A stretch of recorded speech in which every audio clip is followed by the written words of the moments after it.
ఇక చాలు ఏంటివి విసుకెత్తిపోయారా? చాలా ప్రాముఖ్యమైన అంశం అది. భవిష్యత్ దినాలలో సంఘాన్ని నడపాలి అంటే, నడిపించాలి అంటే సంఘ క్రమం, సంఘ సత్యాలు, సంఘ సిద్ధాంతం అంటారు కదా, డాక్ట్రిన్ ఆఫ్ చర్చ్, వేదాంత విద్యలో ఎక్లీషియాలజీ అంటారని చెప్పారు కదా, మనం ఎరిగి ఉండాలి. మంచిది. చాలామంది బయట ఉంటూ ఉన్నవారు రకరకాల యూట్యూబ్ బోధలు విని విసుగు చెంది వాక్యం అందించమని యూట్యూబ్ ద్వారా కోరుతూ ఉండగా వాయిదా వేస్తూ వచ్చాం. ప్రభు చిత్తాన్ని బట్టి ఈ మధ్య ప్రారంభించి లోకస్వార్త 2 పాఠాలు అందించడం జరిగింది. నా పేరు మీద యూట్యూబ్ ఛానల్ ఉంది, వినీల్ కుమార్, అంతే, ఏముండవు. VANEEL KUMAR అంతే అని కొడితే 2 వీడియోలు ఉన్నాయి అంతే. 3వది బహుశా ఈ రాత్రికి అప్లోడ్ అయింది. లోకాస్వార్తను మనం ధ్యానిస్తూ ఉన్నాం. ఏంటిది? లోకాస్వార్త. లోకాస్వార్తను ఎందుకు ధ్యానిస్తున్నామంటే అది కూడా చెప్తా. పోయిన పాఠం మీకు ఏం చెప్పాలో మీకు గుర్తు లేకపోయినా కొంచెం నాకు గుర్తుంటుంది కదా, చెప్పింది నేనే కాబట్టి. సంఘం యొక్క బాధ్యతలు అని కూడా చెప్పా. ఇప్పుడు గుర్తొచ్చిందా? చెప్తారా? ఏమిటి? సువార్త ప్రకటించటం నెంబర్ 1. తర్వాత నమ్మిన వారికి బాప్తిసం ఇవ్వటం. తర్వాత ప్రభువుని రొట్టె విరవడం, ప్రార్థన, ఇలా కొన్ని ముఖ్యమైన విధులు, బాధ్యతలు సంఘానికి పంపించాలి. కాబట్టి మొదటిది స్వార్థ ప్రకటన అనే దాని మీద నిలబడి అంతమందికి మాట్లాడి ముగించేశాం. స్వార్థ ప్రభువుని గురించిన వార్త. దైవగ్రంథమైన బైబిల్లో 66 గ్రంథాలు ఉండగా పాత నిబంధనలో 39 గ్రంథాలు మనం చూస్తాం. 39 గ్రంథాలలో ప్రభు యేసుక్రీస్తు వారు ఈ లోకానికి వస్తాడు అని పాత నిబంధనలో ఉన్న 39 గ్రంథాలు మనకు తెలియజేస్తూ ఉన్నాయి. ఆదికాండంలో ఎలా వస్తానని చెప్పాడు ఆయన? స్త్రీ సంతానంగా వస్తానన్నాడు. నిర్గమకాండం ప్రకారం ఆయన ఎలా వస్తాడు? అందుకే యూట్యూబ్ ఎందుకు రికార్డ్ చేస్తున్నామంటే మీకు ఉపయోగపడకపోయినా ఇది లేదనుకోండి, చెప్పేసా గాల్లో కలిసిపోయింది నా వర్తమానం. ఇందులో సేవ్ చేసి పెడితే, అప్లోడ్ చేసి పెడితే ఏదో విధంగా మీకు బుద్ధి పుట్టినప్పుడు అది ఓపెన్ చేసుకొని చూసుకోవచ్చు, వినొచ్చు, నేర్చుకోవచ్చు. అందుకే దేవుడు ఈ కాలంలో ఇలాంటి సదుపాయాలు, టెక్నాలజీ అనుగ్రహించాడు కాబట్టి నా ప్రయాస ప్రభువు నందు వ్యర్థం కాదని ఎరిగి మీరు వినకపోయినా ఎవరో ఒకరు వింటారని రికార్డ్ చేస్తూ ఉన్నాం. మంచిది. పాత నిబంధన అంతట్లో అంతా కూడా ఆయన వస్తాడు అని ఘోషిస్తూ ఉంటే కొత్త నిబంధనలో ఉన్న 27 గ్రంథాలలో మొదటి 4 గ్రంథాలైన సువార్తలు ఆయన వచ్చాడు అని తెలియజేస్తూ ఉన్నాయి. పాత నిబంధనలో ఆయన ఎలాగైతే వస్తాడు అని అన్ని చెప్తూ వచ్చాయో ఆయన చెప్పినట్లుగానే ఆ గ్రంథాలలో వ్రాయబడినట్లే ప్రభు అయిన యేసుక్రీస్తు వారు ఈ లోకంలో జన్మించాడు అని ఈ సువార్తలో 4 చెప్తూ ఉన్నాయి. ఆఖరి గ్రంథం, ప్రకటన గ్రంథం, మరలా ఆయన 2వసారి ఈ లోకానికి రాబోతూ ఉన్నాడు అని మనకి తెలియజేస్తా ఉంది. కాబట్టి సువార్తలు 4 సువార్తలు, 4 దిక్కులలాగా 4 సువార్తలు దైవగ్రంథంలో మనం చూస్తాం. 4 వ్యక్తులు ప్రభు యేసుక్రీస్తు వారి యొక్క మానవ జీవిత చరిత్రను రాశారు. అంటే ఆటోబయోగ్రఫీ ఆఫ్ జీసస్ క్రైస్ట్ అన్నారు. ఆటోబయోగ్రఫీ చదువుతాం కదా, చదివారా? చదువుతామా పిల్లలు? చదివారా? అవి కూడా చదవరా? అవి కూడా చదవరా? విలియం కేరీ, సైలెస్ ఫాక్స్ గారి, మార్టిన్ లోథర్, చాలామంది భక్తులు ఉన్నారు. లేదు Abdul Kalam, Karl Marx, Lenin గురించి, స్టాలిన్ గురించి ఆటోబయోగ్రఫీస్ చదవకపోతే మనకు ఎలా తెలుస్తుంది? స్కూల్లో అన్నీ నేర్పించరు. నేను ఎప్పుడు చెప్తుంటాను కదా, స్కూల్లో అన్నీ నేర్పించరు. నిత్య విద్యార్థి మానవుడు ఎవరు? నిత్య విద్యార్థి. మన జీవితకాలం మనం నేర్చుకుంటూనే ఉండాలి. సోక్రటీస్ అనే ఒక ఫిలాసఫర్ ఉన్నాడు, గ్రీకు తత్వవేత్త. ఆయన ఏదో తప్పుడు సిద్ధాంతం బోధిస్తూ ఉన్నాడని ఉరిశిక్ష అమలు చేశారు. ఆయనకు రేపు ఉరిశిక్ష విధించబోతూ ఉండగా, ఇప్పుడు దినాలలాగానే అప్పుడు కూడా నీ ఆఖరి కోరిక ఏంటో చెప్పు, తీరుస్తామని అడిగారు. ఎవరిని? The so called famous philosopher of Greek. ఆయన కిటికీలో నుండి, చిన్న కిటికీ ఉందంట ఆయన జైల్లో, దూరం నుండి ఒక వ్యక్తి చిన్న వాయిద్యాన్ని వాయిస్తూ ఉన్నాడంట. ఆ వాయిద్యం యొక్క శబ్దం చాలా వినసొంపుగా అతనికి వినబడుతుందంట. అది వింటూ ఉన్నాడు. ఈ జైలర్ వచ్చి, ఈ ఆఖరి కోరిక ఏంటో చెప్పు, మేము తీరుస్తాం, అది మా ఆనవాయితీ అని చెప్పాడంట. ఆ జైలర్ వైపు చూసి, ఆ వ్యక్తిని ఒకసారి నా దగ్గరికి పిలిపిస్తే అది ఎలా వాయించాలో నేను నేర్చుకుంటాను అన్నాడంట. అదేంటి సోక్రటీస్, నువ్వు రేపుండో అది నేర్చుకొని ఏం చేస్తావు అన్నాడంట. చనిపోయే లోపు అది కూడా నేను నేర్చుకున్నానన్న తృప్తితో ఏం చేస్తాను, చనిపోతాను అన్నాడంట. కాబట్టి మనం చనిపోయేంత వరకు కూడా ఏం చేయాలి, మనం నేర్చుకోవాలి. ఉద్యోగాలు వచ్చాయి ఇద్దరికి కదా, రెండవ వచ్చిందా, పలారం వచ్చింది, కానీ మనిషి వచ్చిందా, వచ్చావా? మంచిది. నీకు అయిపోయింది, నీకు చదవాలి కదా, చదవాల్సిన అవసరం ఉంది. ఇది డబ్బుల కోసం లేక జీవనోపాధి కోసం. కొంతమంది ఎందుకు బ్రతుకురారంటే తినడానికి, కొంతమంది ఎందుకు అంటే భార్య కోసం అంటారు, కొంతమంది పిల్లల కోసం అంటారు. ఎవరి రీజన్స్ వాళ్ళకి ఉంటాయి. కానీ ప్రసంగి ఏం చెబుతాడంటే జ్ఞానం కోసం బ్రతకాలంటాడు. మనిషి ఏం సంపాదించుకోవాలంటే జ్ఞానాన్ని సంపాదించుకోవాలి. ఎవరు జ్ఞానం? ప్రపంచానికి తెలియదు. ఎవరు జ్ఞానం? ప్రభు అయిన యేసుక్రీస్తు వారే జ్ఞానం. ఆయన ఎరుగుటే జ్ఞానం. కాబట్టి ఆయన గురించి మనం తెలుసుకోవాలి. ఆయనను తెలుసుకోవటంలో మనం నిత్య విద్యార్థులం. అర్థమైందా?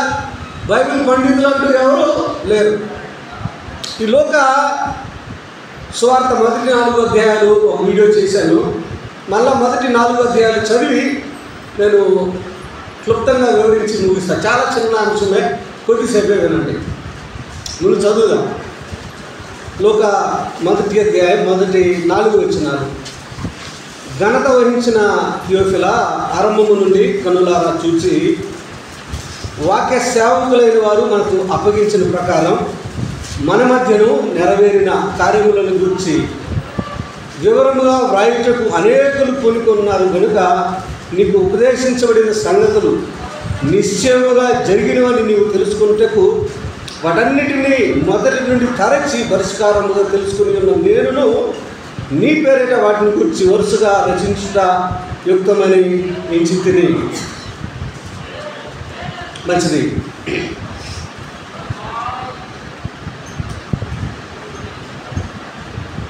లూకా సువార్త మొదటి అధ్యాయం మొదటి 4 వచనాలు చదువుకున్నాం. సువార్తలు ఎన్నని చెప్పుకున్నాం? 4 సువార్తలు. దైవ గ్రంథం 66 గ్రంథాలను దాదాపుగా 38 మంది నుండి 40 మంది రాశారు. కృత నిబంధన రాసిన 27 గ్రంథాలు గ్రంథకర్తలందరూ యూదులే. యూదుడు కాని వ్యక్తి ఈ లూకా. మత్తయి యూదుడే, మార్కు యూదుడే, యోహాను యూదుడే. యూదుడు కాకుండా ఎవరైనా గ్రంథకర్త ఉన్నారయ్యా అంటే ఈ లోకాన్ని. గ్రీకు దేశానికి చెందినవాడు, అంత్యోకియా ప్రాంతానికి చెందినవాడు. జంటైల్ అంటారు, అన్యుడు, యూదుడు కాదు. యూదులు కాని వారందరూ ప్రపంచంలో ఎవరు? అన్యులే. అన్యుడైన లూకా యేసుక్రీస్తు ప్రభువుని తెలుసుకొని ఆయన నమ్మి విశ్వసించి ఆయన కుమారుడిగా సంఘంలో చేర్చబడి, రక్షించబడి సంఘంలో చేర్చబడి తను కూడా సువార్త రాసినట్లుగా చూస్తూ ఉన్నాను. లోకాన్ని గురించి కొలసీ పత్రిక 4వ అధ్యాయం 14వ వచనంలో పౌలు అంటాడు,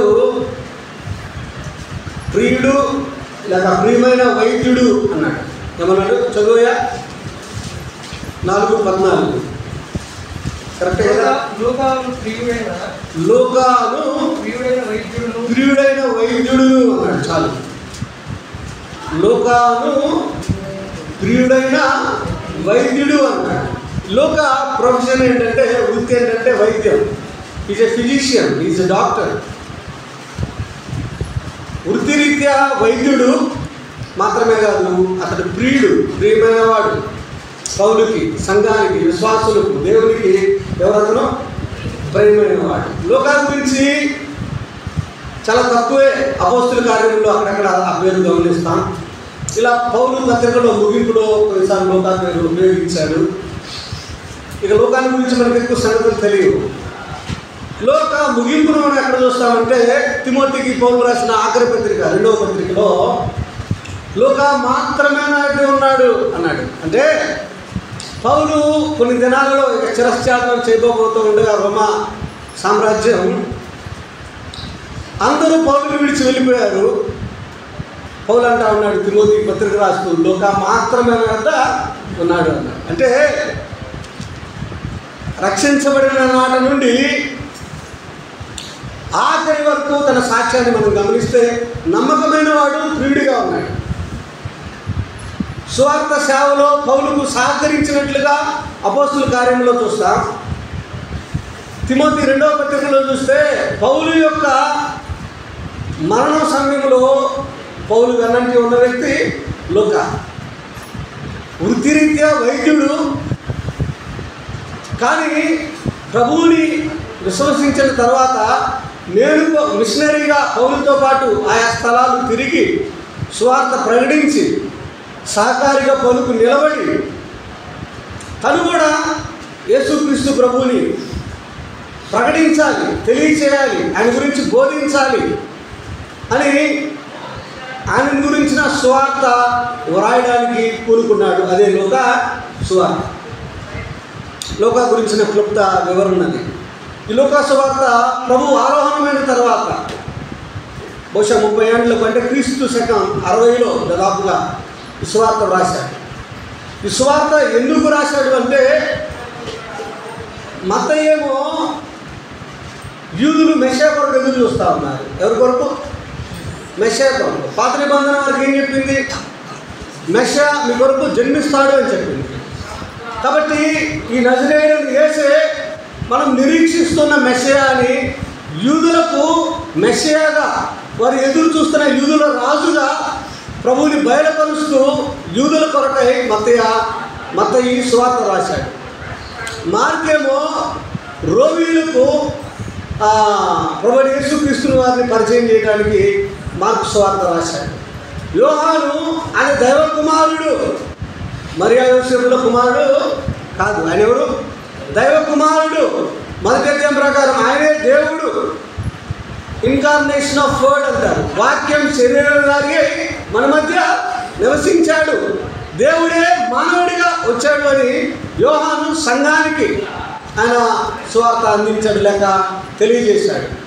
లూకా ఉద్దేశం ఏంటంటే, ఇతడు అన్యుడు కదా, ఇతని ఉద్దేశం ఏంటంటే సామాన్యులకు కూడా, ఎవరికి? సామాన్యులకి, చదువు లేని వారికి, చదువు ఉన్నవారికి, పండితులకు, పామరులకు, ధనవంతులకు, పేదలకు, అందరికీ ఆయన ప్రభువు రక్షకుడని ఆయన గురించిన సువార్త అందరికీ అందించబడాలి అని ఆయన యూదుల కొరకు మాత్రమే రాలేదు, ఆయన యూదులకు మాత్రమే రాజు కాదు, ఆయన యూదులను మాత్రమే రక్షించే దేవుడు కాదు, ఆయన అందరినీ రక్షించేవాడు, ఆయన అందరికీ రక్షకుడు, ఆయన లోక రక్షకుడు. ఇదే లూకా అపోస్తల కార్యంలో 10:36 ఏమన్నాడు? యేసుక్రీస్తు అందరికీ ప్రభు అన్నాడు. కాబట్టి అందరికీ, సర్వలోకానికి యేసుక్రీస్తును పరిచయం చేయడానికి లూకా కూడా ఈ సువార్త వ్రాయడానికి పూనుకున్నాడు. అర్థమవుతుందా?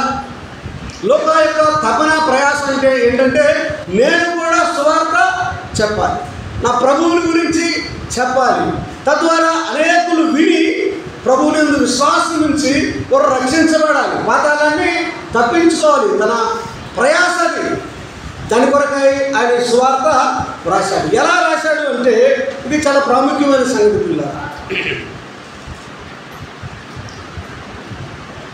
మన చదువుకున్న లేఖన భాగాల్లో ఏమన్నాడంటే, మొదటి వచ్చిన ఘనత వహించిన థియోఫిలా, ఆరంభము నుండి కన్నులారా చూచి వాక్య సేవకులైన వారు మనకు అప్పగించిన ప్రకారం అన్నాడు.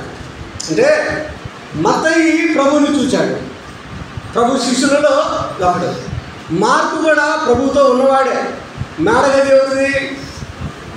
మార్కిల్లది. యోహాను శిష్యుల్లో అతి ప్రియమైన శిష్యుడు ప్రభువుకి. ఇక మిగిలిన పత్రికలు వీరందరూ ప్రభువుని చూచినవారు.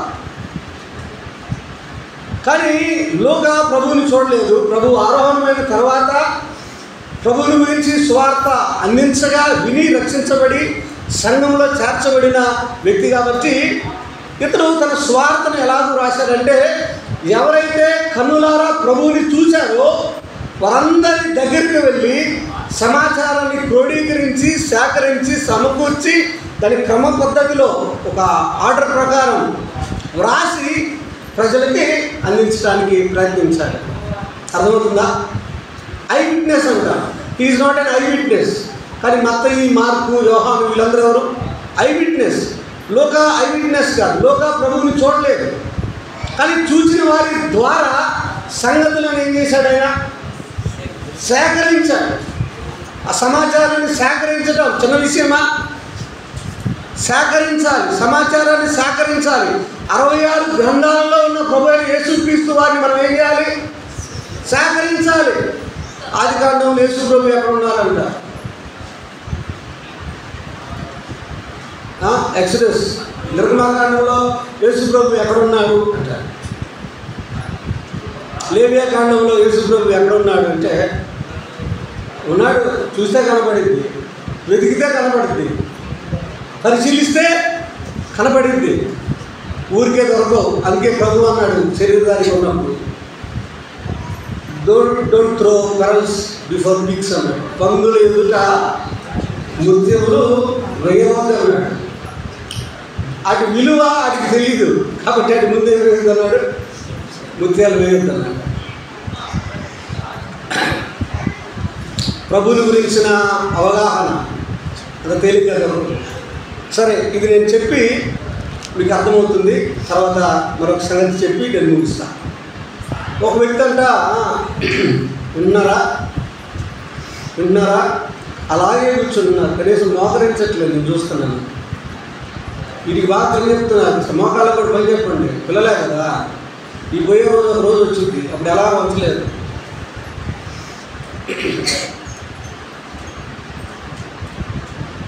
ఒక వ్యక్తి నేను దేవుడిని తెలుసుకోవాలి, ఎలా తెలుసుకోవాలని నాలాంటి ఒక సేవకుని దగ్గరికి వచ్చాడు. లేకపోతే మీకు అర్థమయ్యే భాషలో చెప్తా. పాస్టర్ దగ్గరికి వచ్చాడు. ఎవరి దగ్గరికి? పాస్టర్ దగ్గరికి వచ్చి అడిగాడు. ఏమని అడిగాడు? నేను దేవుడిని తెలుసుకోవాలి, దేవుడు ఎవరో నేను తెలుసుకోవాలి అని అడిగాడు.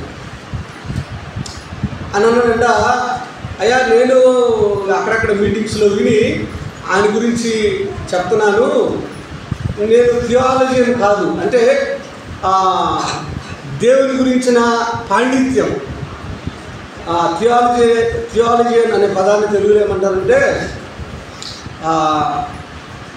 దైవశాస్త్రం లేక దేవుని గురించిన పాండిత్యం నేను పండితుడిని కాదు, అందులో నేను అక్కడ ఇక్కడ సెమినార్స్లో లేకపోతే మీటింగ్స్లో విని నేర్చుకొని ఏదో చిన్న చిన్న ప్రసంగాలు బోధించేవాడే.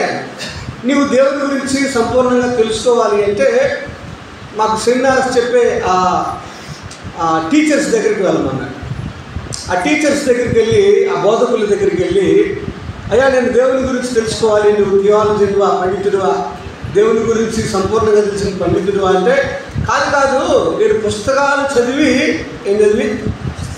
పుస్తకాలు కామెంటరీస్ చదివి ఏం చేస్తాను, నేను సెమినార్స్ ఇస్తా. కాబట్టి నువ్వు ఒక థియాలజీని కలవాలంటే ఆ బుక్ రైటర్స్ ఉంటారు కదా, ఆథర్స్ ఉంటారు కదా, ఆ రచయితల దగ్గరికి వెళ్ళి సంప్రదించు, వాళ్ళు థియాలజియన్స్ అన్నారు. ఈ వ్యక్తి ఆ పుస్తకాల రచయితలు ఆథర్స్ దగ్గరికి వెళ్ళి, మీరు రాశారు కదా గ్రంథాలు దేవుని గురించి, మీరు నాకు దేవుని గురించి చెప్పండి అని అడిగితే, మీరు థియాలజీ అంటే నేను పండితుడిని కాదు, నేను ఒక సైంటిస్ట్ లాగా రీసెర్చ్ చేసే వ్యక్తిని. అనుదినం భక్తి చేస్తూ దేవుని మీద ఆధారపడి భయభక్తులతో జీవించే వ్యక్తులను పరిశీలించి వారి జీవితాలను పరిశోధించి నేను పుస్తకాలు వ్రాసే ఒక రీసెర్చ్ చేసే ఒక సైంటిస్ట్ని మాత్రమే. కాబట్టి నాకు దేవుని గురించి పాండిత్యం సంపూర్ణంగా లేదు. నువ్వు ఎవరి దగ్గరికి వెళ్తావు అంటే ప్రతిదినం ఏదైనా ప్రతిరోజు దేవుని మీద ఆధారపడి జీవించే వ్యక్తులు ఉంటారు. విశ్వాసంతో, రేపటి గురించి చింత లేకుండా, దేవుడు ఉన్నాడన్న నమ్మకంతో, విశ్వాసంతో ఆయన పోషిస్తాడు, ఆయన రక్షిస్తాడు. ముద్దు పెట్టిన వాడు ముద్దు పెట్టడాన్ని సంపద గారు అంటుంటాడు. అలా విశ్వాసంతో జీవించే వ్యక్తుల దగ్గరికి వెళ్తే వారిని తెలియజేస్తారని చెప్పాడు. అలాగైతే వినండి పిల్లలారా, లూకా ఈ సువార్త ఎలా రాశారంటే అలాంటి వ్యక్తుల దగ్గరికి వెళ్ళి రాశాడు. మరియా దగ్గరికి వెళ్ళి సమాచారాన్ని సేకరించాడు. మరియమ్మ గారు, మీకు గాబ్రియల్ దూత ప్రత్యక్షమయ్యాడు కదా, గాబ్రియల్ చెప్పాడు కదా, ఆ విషయాలు నాకు తెలియజేస్తారా? పేతురు దగ్గరికి వెళ్ళాడు, మత్తయి దగ్గరికి వెళ్ళాడు, మార్కు దగ్గరికి వెళ్ళాడు, పౌలు, ఇక అనేక మంది శిష్యుల దగ్గరికి, ప్రభు సహోదరుల దగ్గరికి, ఇలా అనేక మంది దగ్గరికి వెళ్ళి సమాచారాన్ని సేకరించి క్రోడీకరించి ఆ వివరంగా దాన్ని వ్రాసి మనకు అందించాడు. తన ఉద్దేశం ఏంటంటే సర్వమానవాళికి ఈ సువార్త అందించబడాలి. ఈ సువార్తలో ఉన్న ప్రత్యేకత ఒకటి ఏంటంటే, ఆరంభం మొదటి వచనంలో ఏమన్నాడు, ఘనత వహించిన థియోఫిలా అన్నాడు.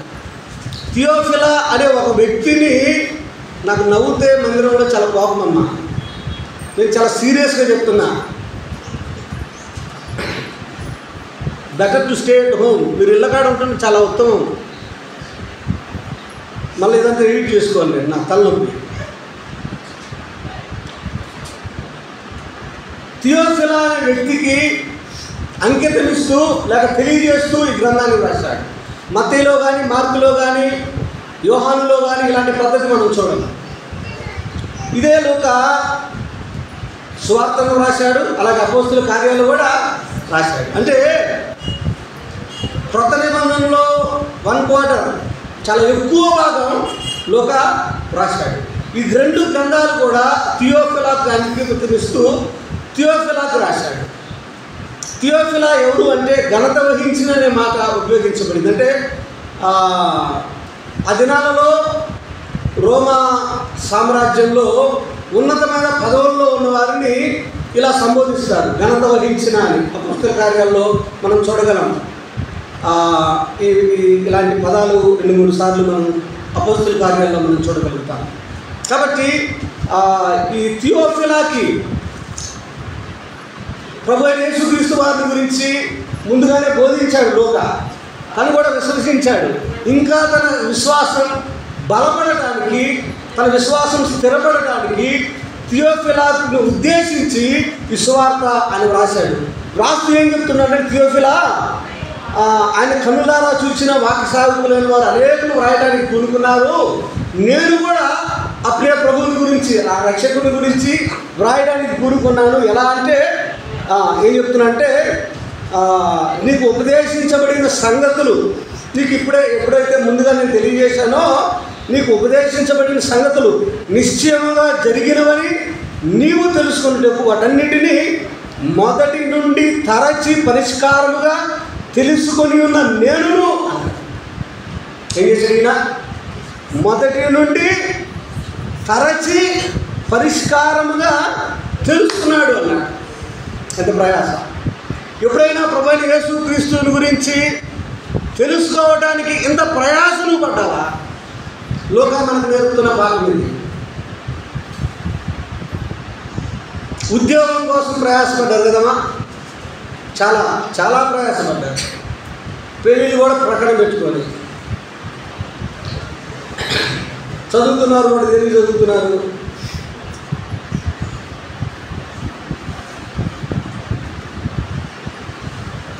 దేవుని గురించి తెలుసుకోవడానికి ఎప్పుడైనా మనం ప్రయత్నం చేశామా?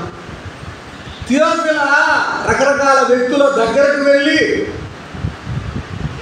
ఆరిమతయి యోసేపు దగ్గరికి వెళ్ళి, లోక ప్రత్యేకంగా రాశాడు కదా, అమ్మాయి గ్రామానికి వెళ్తున్నారు, వాళ్ళని పట్టుకొని కదా.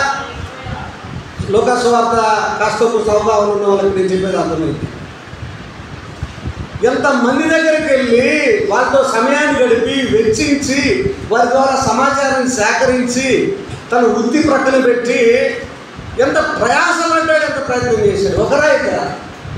మిగిలిన ముగ్గురు సువార్థికులు రాయని 7 ప్రార్థనలు లోకా సువార్తలు మనం చూస్తాం. ముగ్గురు సువార్థికులు రాయని చాలా సంగతులు లోకా రాశాడు. గొల్లలో ప్రభువుని ఆరాధించింది ఎవరు రాశాడు? లోకా రాశాడు. లోకాలో ఉన్న ఆయన పుట్టుకల గురించిన సంగతులు మరి ఏ సువార్తలో మనం చూడం. అమ్మాయి గ్రామానికి ఇద్దరు వెళ్తున్న సంగతి ఎవరు రాశారు? లోకా రాశాడు. అంటే వీళ్ళందరి దగ్గరికి తిరిగాడు. ఎంత ప్రయాస! మనం తిరిగే ప్రయాస లేదు. మన భాషలో బైబిల్ దేవుడు మనకి ఇచ్చాడు, దాన్ని మనకు బోధించడానికి బోధకులను ఇచ్చాడు. వాక్యాన కర్తలు ఉన్నారు, వ్యాఖ్యాన గ్రంథాలు ఉన్నాయి. కానీ మనం ఏం చేయట్లేదు. చేతిలో ఉన్న గ్రంథాన్ని ప్రార్థనాపూర్వకంగా చదవడానికి మనం పూనుకోలేదు. లోకా పూనుకున్నట్లుగా లోకా వ్రాయడానికి పూనుకున్నాడు. వ్రాయడానికి ఎంత ప్రయాసపడ్డాడో అది మీరు అర్థం చేసుకోండి. మొదటి నుండి తరిచి పరిష్కారంగా నేను రూఢి అని తెలుసుకున్న సంగతులే అంటున్నాడు. తన ముందు తను తాను విశ్వసించాడు, నమ్మాడు. ఇది నిజమని దృఢిగా విశ్వసించి థియోఫిలాకు దాన్ని వివరించడానికి ప్రయత్నిస్తా ఉన్నాడు. కాబట్టి లోక ద్వారా మనం నేర్చుకోగలిగే గొప్ప సంగతి ఏంటంటే, మనం కూడా ఏం చేయాలి? ప్రభువుని గురించి తెలుసుకోవడానికి ప్రయత్నం చేయాలి. లోకంత ప్రయాసం మనకు లేదు ఉందా? ఇప్పుడు మీరు లోకా సువార్త నేర్చుకోవాలి అంటే ఈ నా యూట్యూబ్ ఛానల్ ఫాలో అయితే మీకు చాలా సింపుల్ అయిపోయింది కాదా? మీరు చదివితే కొంత అర్థమైంది, నాలాంటి వారు బోధిస్తూ ఉంటే ఇంకొంచెం అర్థమైంది. మీకు లోకా అర్థమైంది అనుకోండి, మత్తయి, మార్కు, యోహాను కొంచెం తేలిక మీరు చదువుకున్నా కూడా అర్థమైపోతాయి. కావాల్సిందంతా ఏంటి? లోకకున్న తపన, లోకకున్న తృష్ణ. ప్రభువుని గురించి నేను కూడా చెప్పాలి, ప్రభువుని గురించి నేను కూడా బోధించాలి, ప్రభువుని గురించి నేను కూడా తెలియచేయాలి. కొందరినైనా నేను కూడా ప్రభు కొరకై సంపాదించాలి. అడ్డిగుండానికి వెళ్ళే ప్రజలను నేనేం చేయాలి? రక్షించాలి. ఇదిగో ప్రభువా, నీవు నాకు ఇచ్చిన జ్ఞానాన్ని బట్టి నేను ఈ వ్యక్తులను ఏం చేశాను? నీ కొరకై సంపాదించాను అని ప్రయాసపడి ప్రయత్నంతో ఈ సువార్త రాశాడు. నమ్మిన నీవు నేను కూడా ప్రభువుకు ఎవరైనా ఉండాలని చెప్పాడు. మనం సాక్షులు అన్నాడు. మనం సాక్ష్యం ఇవ్వాలి మాత్రమే. సువార్త ప్రకటించే బాధ్యత మనందరికీ అప్పగించబడింది. మనం కూడా ఏం చేయాలి? సువార్త ప్రకటించాలి. అలాగైతే ఇంకొక మాట ఇక్కడ జ్ఞాపకం చేసి ముగిస్తా. బైబిల్ గ్రంథంలో రచయితలందరూ లేదా గ్రంథకర్తలందరితో పాటుగా లూకా కూడా ఒక గ్రంథకర్త. ఆయన సహకరించిన విధానం నేను చెప్పాను కదా, ఐ విట్నెస్ కాదు. ఎవరైతే ఐ విట్నెస్ ఉన్నారో వాళ్ళ దగ్గరికి వెళ్ళి సమాచారాన్ని సేకరించాడు. అయితే ఇదంతా దైవ ప్రేరేపితం. ఎవరు ప్రేరేపించాడు? పరిశుద్ధాత్మ దేవుని యొక్క ప్రేరేపణ. పేతురు 2వ పత్రిక తీస్తారా? పేతురు రాసిన 2వ పత్రిక బహుశా 2వ అధ్యాయం తెలిస్తే చదవండి. మొదటి అధ్యాయం 20-21 చదువుతారా? ఒకడు వినండి జాగ్రత్తగా. ఒకడు తన ఊహను బట్టి చెప్పుడు వలన లేఖనములో ఏ ప్రవచనమును పుట్టదని మొదట గ్రహించుకొనవలను. ఏలయనగా ప్రవచనం ఎప్పుడును మనుషులు ఇచ్చను బట్టి కలుగలేదు, కానీ మనుషులు పరిశుద్ధాత్మ వలన ప్రేరేపించబడిన వారై దేవుని మూలముగా పలికిరి అన్నారు. ఇది వ్రాసింది, పలికింది, ప్రకటించింది లోకానే, కానీ ప్రేరేపించిన వాడు ఎవరు? పరిశుద్ధాత్మ దేవుడు. 66 గ్రంథాలు వ్రాసిన వారు ఎవరైనా కానివ్వండి, వారందరినీ ప్రేరేపించిన వ్యక్తి ఎవరు అంటే పరిశుద్ధాత్మ దేవుడు. మరలా వచ్చినాను, చదువుతున్నాను మీ కొరకు. ఒకడు తన ఊహను బట్టి చెప్పుడు వలన లేఖనంలో ఏ ప్రవచనము పుట్టదని మొదట గ్రహించుకోవలను. ఎలాగనగా ప్రవచనం ఎప్పుడు మనుషులు ఇచ్చను బట్టి కలగలేదు, కానీ మనుషులు పరిశుద్ధాత్మ వలన ప్రేరేపింపబడిన వారే దేవుని మూలముగా పలికిరి అన్నాడు. మిగిలిన వారిని ఎలాగో ప్రేరేపించాడో పరిశుద్ధాత్ముడు, లోకాన్ని కూడా అలాగ ప్రేరేపించి తన ద్వారా ఈ సువార్త వ్రాయించుకున్నాడు. మరొకటి ఏంటంటే థియోఫిలాకే ఇతని స్టైల్ ఆఫ్ రైటింగ్ ఏంటంటే ఎవరికి రాస్తున్నాడు? ఒక వ్యక్తిని ఉద్దేశించి రాస్తా ఉన్నాడు. దీనికి కారణం కూడా ఉంది. నేను ముగిస్తున్నానండి. దీనికి కారణం కూడా ఉంది. మనం వ్యాన్ వేసుకొని సువార్త చెప్పుకుంటూ వెళ్తాం, అవునా కదా? ఎక్కడైనా కూడల్లో నిలబడి చెప్పేటప్పుడు అక్కడే కూర్చున్న వారు వింటారు, కానీ అద్దంకి వెళ్ళాం, బస్టాండ్ రోడ్డు ఎదుట బండి పెట్టాం, మనం సువార్త చెప్తున్నాం. వెళ్ళేవారు వెళ్తూ ఉంటారు, వచ్చేవారు వస్తూ ఉంటారు. ఎవరు స్థిరంగా వినరు. మనం చెప్పే మాటలు ఎవరు ఆలకించరు. యేసుక్రీస్తు పుట్టుకల గురించి మనం విన్నవాడు ఆయన మరణాన్ని గురించి ప్రకటించేటప్పుడు వెళ్ళిపోతాడు, మరణాన్ని ప్రకటించేటప్పుడు మరొకడు వస్తాడు. ఆయన పునరుద్ధానాన్ని గురించి చెప్పేటప్పుడు మరణం గురించి విన్నవాడు ఒకడు ఎవరు ఉంటారు, ఇంకొకటి వస్తాడు. కాబట్టి ఎవరు స్థిరంగా ఉండరు. కానీ ప్రకటించే పద్ధతిలో ఒకవేళ మనం నిలబడి ప్రకటించేటప్పుడు ఏ వ్యక్తి అయినా ఒక వృద్ధుడు ఒక చోట కూర్చొని చుట్టూ వీడియో తాగుతున్నాడు అనుకోండి, ఓ పెద్దయినా నీకేమని చెప్తున్నది వింటున్నావా? ఆ చుట్ట తాగడం ప్రక్కన పెట్టి 2 నిమిషాలు నేను చెప్పే దేవుని మాట మీద శ్రద్ధ పెట్టు అన్నాడు అనుకోండి, ఈ మాట అందరికీ వినబడింది. ఎవరి గురించి చెప్తున్నారని ఆ వ్యక్తి అటెన్షను ఈ చెప్పే వ్యక్తి మీదకి డైవర్ట్ అయింది. మిగిలిన వ్యక్తులు కూడా ఏం చేస్తారు? ఆయన చెప్పే మాటలు ఏదో అతనికి చెప్తున్నాడు, మనం కూడా ఆలకిద్దాం, ఏం చెప్పబోతున్నాడు అని వారి అటెన్షన్ కూడా ఏమవుతుంది? ఆ చెప్పే వ్యక్తి వైపు మరల్చబడుతుంది.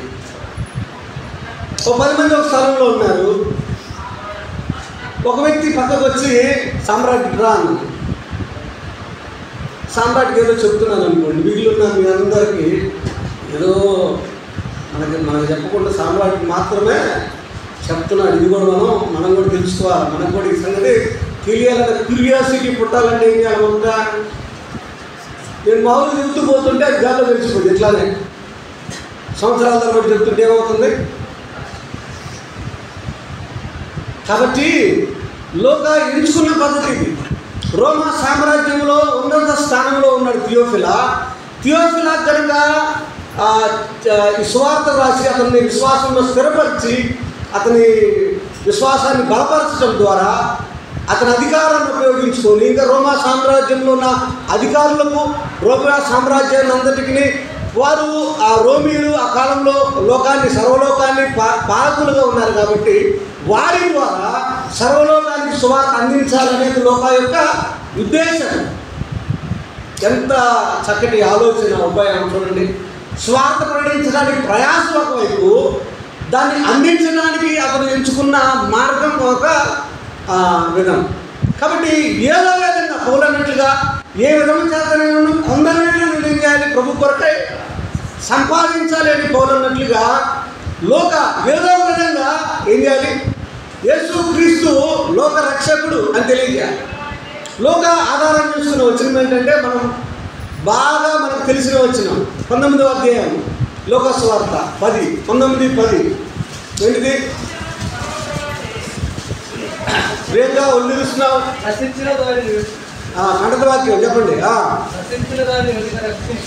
నశించిన దానిని వెదకి రక్షించుటకు మనిషి కుమారుడు వచ్చనని అతనితో నశించిన మానవ జాతిని రక్షించడానికి ప్రభువు యేసుక్రీస్తు వారి లోకానికి వచ్చాడు అని చెప్పడం లోక యొక్క ఉద్దేశం. అర్థమైందా?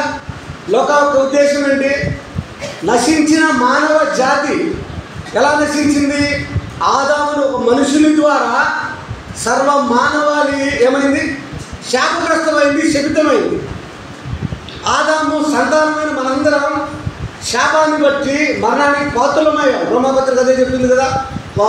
మనుషుని ద్వారా పాపం ద్వారా మరణమును ఈ లోకంలోకి ఎలా ప్రవేశించినో అలాగనే మనుషులందరూ పాపం చేసిన మూలమున మరణం అందరికీ సంప్రాప్తమైన అన్నాడు కదా. కాబట్టి ఒక మనుషుని ద్వారా పాపం ఎలాగైతే ప్రవేశించి సర్వ మానవాళికి విస్తరించి మానవులందరూ ఎలాగైతే శాపగ్రస్తులయ్యారో, నాశనానికి పాత్రులయ్యారో, యేసుక్రీస్తు అనే ఒక మనుషుని ద్వారా శాపగ్రస్తులైన వీరందరూ తిరిగి ఆశీర్వదించబడుతున్నారు. చచ్చిన వీరందరూ బ్రతుకుతున్నారు. శాపగ్రస్తులైన వీరందరూ దేవుని దీవెనకు ఆశీర్వాదానికి కారకులు అవుతూ ఉన్నారు. కాబట్టి యేసు ప్రభుని మనుషునిగా చూపించాడు. మనుష్య కుమారుడు ఎవరు? యేసుక్రీస్తు ఎవరు? మనుషుడు. ఒక మనుషుడిగా, మనుష్య కుమారునిగా చూపించాడు. లోకాసు వార్త అంతటిలో యేసుక్రీస్తు యొక్క మానవ కోరాన్ని మనం చూస్తాం. యోహాను సువార్తలో ఆయన దైవత్వాన్ని చూస్తాం ఎక్కువగా. మార్కు సువార్తలో ఆయన సేవకత్వాన్ని, సేవకునిగా ఎక్కువగా చూస్తాం. మత్తయి సువార్తలో ఆయన రాజుగా మనం ఎక్కువగా చూస్తాం. కానీ ఆయన మానవునిగా ప్రజెంట్ చేయడానికి మనకి ప్రయత్నం చేశాడు. చాలా అర్థవంతంగా వినండి, కూలంకుషంగా అన్ని వివరాలు క్రోడీకరించి రాశాడు. మీకు అర్థం కావడానికి చెప్తున్నా. మార్కు సువార్త 16 అధ్యాయాలు ఎలా ఉంటుందంటే వెంటనే అనే పదాలు ఎక్కువ ఉపయోగిస్తాడు మార్కు.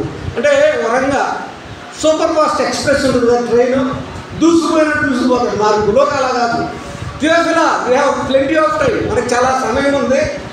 నిదానంగా మొత్తం జాగ్రత్తగా విని తెలుసుకుందాం.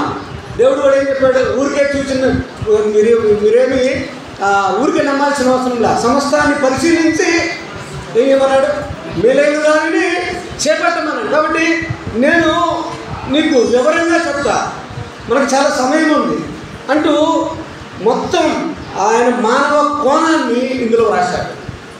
అందుకే లోకాసు వార్త ఎవరికైనా అర్థమైంది. మత్తయి అర్థం కాదు, మార్కు అర్థం కాదు, యోహాను అర్థం కాదు, అర్థమైన ఉంటుంది. కాబట్టి ఇప్పటి వరకు మీరే గ్రంథాన్ని చదవని వ్యక్తులైతే ఉన్నవారు start reading the gospel of Luke. లోకాసు వార్తను ఈ దినం నుండి చదవడం ప్రారంభించండి, మీకు అర్థమైంది. చాలా సామాన్యులకు అర్థమైన భాషలో లోకాసు వార్తను రాశారు. లోకాసు వార్త ప్రతి వారికి అర్థం అవ్వాలి అనేది లోక యొక్క తపన.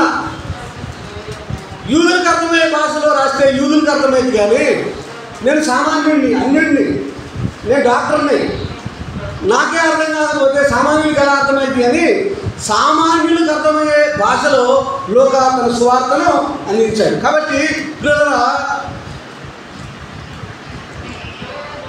లోకాసు వార్త మనం చదివితే తేలిగ్గా అర్థమయ్యే సువార్త చాలా తేలిక భాషలో రాశారు. సల్మాన్ గారు మీరు చదువుకోండి, లేక మీరు చదివించుకున్నా కూడా మీకు తేలిగ్గా అర్థమవుతుంది. తర్వాత నేను చెప్పే పాఠాల ద్వారా మీరు ఇంకా ప్రభువుల గురించి తెలుసుకోవడానికి చాలా సహాయకరంగా ఉంటుంది. తద్వారా మన విశ్వాసం, మనం ఎవరినైతే నమ్ముతున్నామో ఆయనే నిజ దైవం, ఆయన ద్వారా మాత్రమే మనకు నెమ్మది, సమాధానం, పరలోక భాగ్యం, పాప క్షమాపణ, నిత్య జీవం అనే సంపూర్ణ అవగాహన మనం పొందగలుగుతాం. ముందుగా చెప్పానే, దేవుని గురించి తెలుసుకోవాలి అంటే ఇప్పుడు థియాలజీన్స్ ఎవరు లేదు, కానీ లోకాసు వార్త చదువుకోండి చాలు. ఏం చదవండి? లోకాసు వార్త చదవడం ప్రారంభించండి. పరిశుద్ధాత్ముడు మీకు సహాయం చేస్తాడు. ఆయన మానవ కోణంలో చూపిస్తూ వచ్చాడు. నేను ఇంకా ఒక వచనం చదివి ప్రార్థన చేస్తాను. కొరింథీయులకు పౌలు రాసిన మొదటి పత్రిక 15వ అధ్యాయం 45-46 చదువుతున్నాం. 15వ అధ్యాయం 45-46 ఇందు విషయమై వినండి చాలు. ఆదామును మొదటి మనుషుడు జీవించు ప్రాణి ఆయనని వ్రాయబడి ఉన్నది. కడపటి ఆదాము జీవింపచేయు ఆత్మ ఆయను అన్నాడు. ఆత్మ సంబంధమైనది మొదటి కలిగినది కాదు, ప్రకృతి సంబంధమైనదే మొదట కలిగినది, తరువాత ఆత్మ సంబంధమైనది అన్నాడు. అంటే ఆదామును మొదటి మనుషుడు జీవించు ప్రాణి అన్నాడు. కడపటి ఆదాము జీవింపచేయు ఆత్మ అన్నాడు. కాబట్టి ఆదామును మొదటి మనుషుడి ద్వారా మానవ జాతి అంతా ఏమైంది? శాపగ్రస్తం అయిపోయింది. కడపటి ఆదామును యేసుక్రీస్తు ఒక మనుషుని ద్వారా సమస్త మానవాళికి కృప ఏమైంది? విస్తరించబడి శాపగ్రస్తులకు విమోచన, విడుదల, నిత్య జీవం అనుగ్రహించబడింది. కాబట్టి మానవునిగా ప్రభువును చూపిస్తూ మానవుడే అయినా ఈ అద్భుతాలు చేశాడు, మానవుడే అయినా ఈ శుద్ధిక్రియలు చేశాడు, మానవుడే అయినా అతని కళ్ళు తెప్పించాడు, మానవుడే అతన్ని స్వస్థపరిచాడు, మానవుడే అతన్ని బ్రతికించాడు, మానవుడే సిలువ వేయబడ్డాడు, మానవుడే తిరిగి లేచాడు. అలాగైతే ఈ మానవుడు ఎలాగవుతాడు? ఈయన దైవ మానవుడు. ఈ మానవుని ద్వారా దేవుడిని మనం తెలుసుకోగలం. ప్రభువైన యేసుక్రీస్తు అనే ఒక మనుషుని ద్వారా మాత్రమే పరలోకపు దేవుడు ఎలా ఉంటాడో మానవులు తెలుసుకోవడానికి లోక సువార్త వ్రాశాడు. వ్రాయడమే కాదు, యేసుక్రీస్తు ప్రభువుని ఒక మానవునిగా చూపించడానికి ప్రయత్నం చేశాడు. ఆయన మానవ వంశావళి కూడా 3వ అధ్యాయంలో రాశాడు.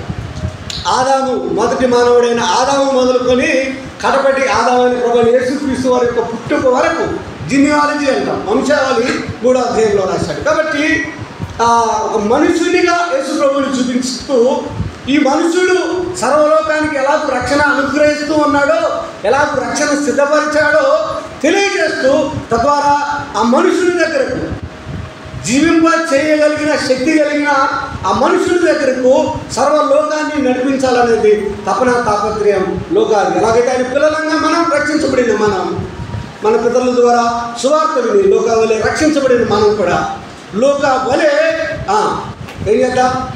ప్రభువైన యేసుక్రీస్తు వారి గురించిన సమాచారం తెలుసుకుందాం, నేర్చుకుందాం, ఇతరులకు ఆయన గురించి ప్రకటన చేద్దాం, తెలియచేద్దాం. తద్వారా వారు కూడా రక్షించబడతారు, పాతాళం నుండి మోక్షానికి వారసులు అవుతారు. లోక ఉద్దేశం అది, దేవుని ఉద్దేశం అది. లోక ఉద్దేశం వాస్తవానికి ఎవరి ఉద్దేశం అది? పరలోకపు దేవుని ఉద్దేశం. దేవుడు తన కుమారుని పంపించాడు ఈ లోకానికి. ఆయన సర్వ మానవాళి కొరకై రక్షణ సిద్ధపరిచాడు. కాబట్టి నేను కూడా సర్వ మానవాళికి ఏం చేయాలి? సువార్తను ప్రకటించాలి. వారు కూడా అందరూ అంతటా మారు మనసు పొందాలి అనేది లోక యొక్క ఉద్దేశం. అలాగైతే ఆయన వారసులంగా లేడు, ఆయన పరిచయలో ఉన్న మనం, ఆయన పిల్లలంగా ఉన్న మనం కూడా సంఘంగా ప్రభు మనకిచ్చిన బాధ్యత. సంఘం మొదటిగా ఆయన గురించి మీరు సర్వలోకానికి వెళ్ళి సర్వ సృష్టికి సువార్తను ప్రకటించండి. నమ్మి రక్షించబడిన వాడు, నమ్మి బాప్తిసం పొందినవాడు రక్షించబడును, నమ్మని వాడికి శిక్ష విధించబడును అన్నాడు. ఒకవేళ ఎవరైనా నమ్ముకోకపోతే ప్రభు మనల్నే లెక్క అడుగుతాడు. కొన్ని వారం చెప్పాను కదా. కాబట్టి సువార్త చెప్పవలసిన బాధ్యత లోక మీద మాత్రమే కాదు, ఇక్కడున్న మనందరి మీద దేవుడు ఉంచాడు. కాబట్టి లోక వలె మనం కూడా ప్రభువుని గురించి తెలుసుకోవడానికి ప్రయత్నం చేద్దాం. చాలా తేలికైన పద్ధతి ప్రభు మనకు కనిపించింది. సంఘం ఉంది, వాక్యం ఉంది, బైబిల్ ఉంది, మన భాషలో ఉంది, బోధించే బోధకులు ఉన్నారు, చుట్టుపక్కల అనేక సభలు జరుగుతున్నాయి, ఉచితంగా వాక్యం చెప్తున్నారు, ఉచితంగా భోజనం కూడా పెడుతున్నారు కదా. సెప్టెంబర్లో 29-30 మనకు మీటింగ్స్ ఉన్నాయి. మనం కూడా అందరినీ పిలుస్తాం, ఊరికే వాక్యం చెప్తాం, ఊరికే భోజనం పెడతాం. తద్వారా కొందరైనా నిజదేవుడైన యేసుక్రీస్తు ప్రభువుని తెలుసుకొని రక్షించబడి పాతాళాన్ని తప్పించుకొని పరలోకం చేరాలనేది మన ప్రయత్నం. ఎందుకంటే ఈ పరిచర్య దేవుడు మనకి అప్పగించిన పరిచర్య. వైద్యుడైనప్పటికీ, వినండి జాగ్రత్తగా, వైద్యుడైనప్పటికీ తన వృత్తిని ఆదాయాన్ని విడిచి ప్రక్కన పెట్టి అంతకంటే ఉన్నతమైన దేవుని పరిచర్యలో ముందుకు సాగిన వాడిగా, అనేక ఆత్మల ప్రభు కొరకై సంపాదించిన వాడిగా, ఆ పౌరుకు సహకారిగా, పౌరు మరణం వరకు వెంటనే ఉన్నవాడిగా మనం చూస్తూ ఉన్నాం. అలాగైతే లోకాన్ని పోలి మనం కూడా జీవించడానికి, ఎవరు ప్రియుడు అన్నాడు కదా, మనం కూడా ప్రియులుగా దేవునికి, సంఘానికి, ప్రభువుకి ప్రియులుగా ఉండడానికి ప్రయత్నం చేద్దాం. వలె మనం కూడా మన పనిపాట్లు మనకు చాలా ఉంటాయి. ఎవరు పని లేని వారు కాదు. ఆ పనుల మధ్యలోనే కొంత సమయాన్ని సువార్త ప్రకటన కొరకై మనం వెచ్చిద్దాం. కొందరినైనా మన సువార్త ద్వారా ప్రభు దగ్గరకు నడిపిద్దాం. అటు దీవెన ప్రభువే మనందరికీ అనుగ్రహించునుగాక. ప్రార్థించాలి. ప్రభావం స్తోత్రం చెల్లిస్తూ ఉన్నాం. లోకస్వార్త ధ్యానాలు మరినైనా దూరంగా ఉన్న బిడ్డలు ఆశించిన మేరలో అందించడానికి యూట్యూబ్ ద్వారా మీరు సహాయం చేస్తూ ఉన్నారు. అదే వర్తమానం అందిస్తూ ఉన్నామని మరలా సంఘానికి కూడా ఈ బిడ్డలు మీరు మాకు అవసరమని మరొకసారి ఆ మాటలే మేము జ్ఞాపకం చేసుకోవటానికి ఈ మధ్యాహ్నం మీరు ప్రభు చూపారు. మీకు స్తోత్రములు. వలె నేను కూడా నాయన గురి కలిగిన వారిగా మరి ఉన్న ప్రజలు ఎవరో గుర్తించి వారికి సువార్త అందించడానికి, దీని గురించిన సంపూర్ణ జ్ఞానం సంపాదించుకొని నేను ఇతరులకు ప్రకటించి కొందరినైనా మీ కొరకు సంపాదించే సాధనాలుగా లోకాల వలె ఉండడానికి మమ్మల్ని కూడా బలపరచమని, అంటే కొరకు మాకు అందరికీ అనుగ్రహించమని పాపులో రక్షకుడైన క్రీస్తు యేసు పేరట ప్రార్థించి వేడుకొనుచున్నాము తండ్రి. ఆమేన్. అందరికీ వందనాలు. ఇప్పటికి ముగించబడింది. నెమ్మదిగా సెలవు తీసుకున్నాం. ఇంకా రక్షించబడని వారు ఎవరైనా ఉంటే ఇప్పుడైనా మారు మనసు పొంది ప్రభు నుండి విశ్వాసం నుంచి పరలోకానికి వారసుల వారిని ప్రేమతో మనం చేస్తూ